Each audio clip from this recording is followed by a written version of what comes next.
di rumah petinggi tadi Propam Polri, maka biarkan saja mengalir, tidak perlu merekayasa tempat kejadian perkara, tidak perlu melucuti bukti atau barang bukti seperti di CCTV, tidak perlu menyembunyikan 2-3 hari peristiwa kematian ini, padahal peristiwa besar karena di rumah petinggi kepolisian, pejabat utama Polri.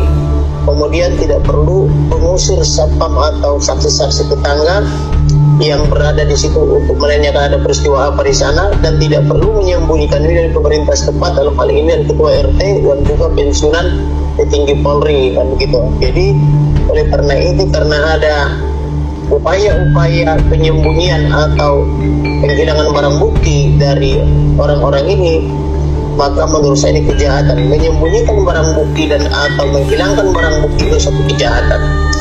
Kemudian bahwa dengan adanya peretasan, yaitu meretas semua handphone daripada keluarga almarhum, itu juga kejahatan. Atas dasar apa, atau izin siapa, atau izin ketua pengadilan mana mereka meretas atau memblokir daripada handphone klien saya, keluarga maupun anak-anaknya. Ini kan kejahatan, itu kejahatan telekomunikasi. Kemudian kenapa saya semakin yakin bahwa ini pembunuhan terencana, karena dengan hilangnya 4 nomor atau 4 handphone daripada almarhum Brigadir Nofriansah Joshua Huta Barat. Di mana sekarang handphone itu, siapa yang menguasai, dan ada kepentingan apa mereka harus membuka isinya? Apakah membuka isi handphone ini dan menguasai handphone ini ada izin daripada Ketua Pengadilan Negeri Selatan, atau apakah ada surat perintah untuk itu? Semua itu harus kita pertanyakan, karena perolehan barang bukti itu harus berdasarkan undang-undang sebagaimana dimaksud oleh Undang-Undang Nomor 8 Tahun 1981 tentang KUHP. Maka apabila diberikan dengan cara-cara yang di luar dari di luar cara-cara manajemen penyidikan sesuai Perkap Polri, maka itu cara-cara yang ilegal, maka mereka siapapun itu akan saya tuntut secara hukum, akan saya laporkan secara pidana, dan akan saya gugat perbuatan melawan hukum bersama teman-teman kita, siapapun dia, tidak peduli. Jadi saya minta supaya mereka segera mengembalikan handphone itu seperti keadaan semula dan menyerahkannya secara resmi kepada keluarga. Karena siapapun Anda, saya peringatkan sekali lagi, ini tanah air Republik Indonesia, negara kesatuan Republik Indonesia. Jangan rusak Indonesia ini hanya karena perbuatan 1-2 orang. Saya peringatkan sekali lagi, siapapun Anda, akan kami buru atau akan saya buru. Kami tidak peduli siapa Anda pelaku-pelaku kejahatan ini. Kami tidak sudi dan tidak rela Indonesia merusak dan hancur karena perbuatan 1-2 orang. Oleh karena itu saya peringatkan, siapapun Anda yang telah menguasai handphone daripada almarhum atau yang sudah membuka atau meretas isinya, supaya segera sadar dan bertobat sebelum kami melakukan tindakan hukum, karena kami pasti buru saudara dimanapun saudara berada.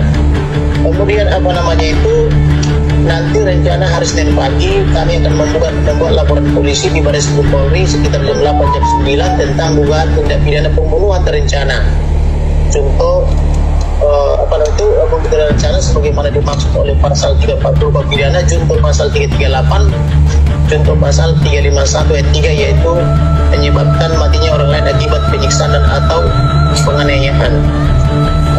Apabila terbukti, karena kami menduga ini pelakunya bukan satu saja, karena ada yang berperan untuk menyayat, menikam dan sebagainya dari belakang, ada juga yang berperan penembakan begitu. Jadi oleh karena itu kami sangat yakin pelakunya ini bukan satu orang tapi terdiri dari beberapa orang, maka kami juntuhkan dengan pasal 55 satu pidana, yaitu tentang penyertaan, dan atau pasal 56 tentang perbantuan.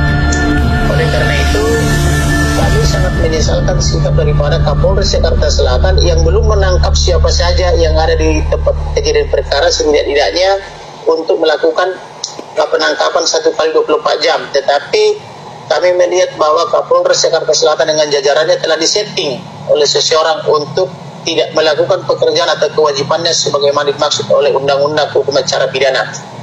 Kemudian kami juga sangat menyesalkan tindakan daripada penyidik daripada Kapolres Jakarta Selatan yang tidak melaksanakan kegiatan sesuai SOP, antara lain tidak mengamankan barang bukti, kemudian tidak memanggil inapis pada saat itu, kemudian tidak juga memasang polis lain, tetapi membiarkan barang bukti dirusak, bahkan mereka terkesan menjadi pekerja daripada orang yang diduga menjadi pelaku. Kemudian termasuk juga Kapolda Metro Jaya, dia punya peran untuk mencitrakan bahwa seolah-olah Bapak Ferdy Sambo dengan Ibu seolah-olah dia korban. Nah, padahal penyelidikan belum dilakukan secara sempurna. Nah, padahal sini sudah ada kematian. Seharusnya dengan adanya kematian, adanya terbunuh seseorang di situ, maka semua harusnya orang-orang yang berada di situ sudah harusnya ditangkap dan diamankan dulu untuk dimintai keterangan sesuai undang-undang minimal penangkapan 1 kali 24 jam. Dan apabila setelah dilakukan pemeriksaan dan sebagainya, orang yang dianggap tidak terlibat misalnya bisa dipulangkan setelah 1 kali 24 jam sesuai kewenangan penyelidik atau penyidik Polri.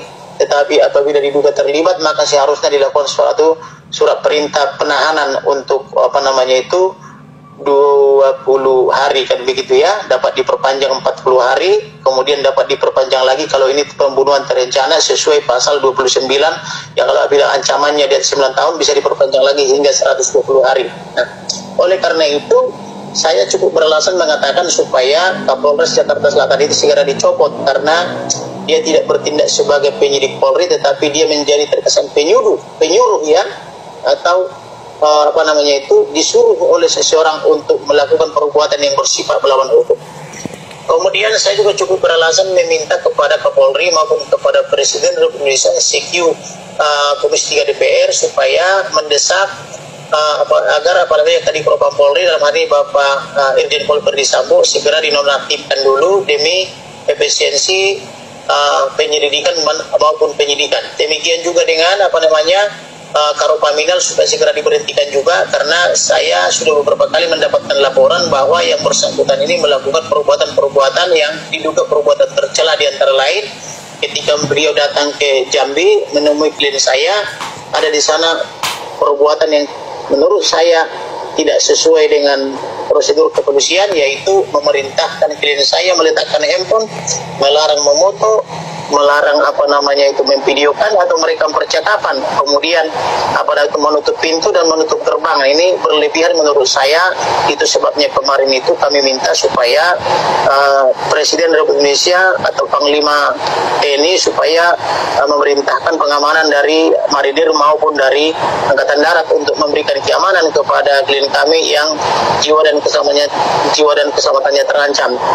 Walaupun dalam 1-2 hari ini ada perubahan yang sangat luar biasa, karena Bapak Kapolda sudah 2 kali berkunjung ke sana dengan sikap yang sangat ramah. Nah, tapi sebelumnya sangat kami sayangkan karena di sana terlihat sangat arogan menurut informasi dari para klien kami dan sesuai dengan video-video yang diberikan kepada kami, di mana setiap hari di sana disuplai polisi entah apa maksudnya tanpa disertai surat penugasan dan tanpa memperlihatkan surat perintah penugasan.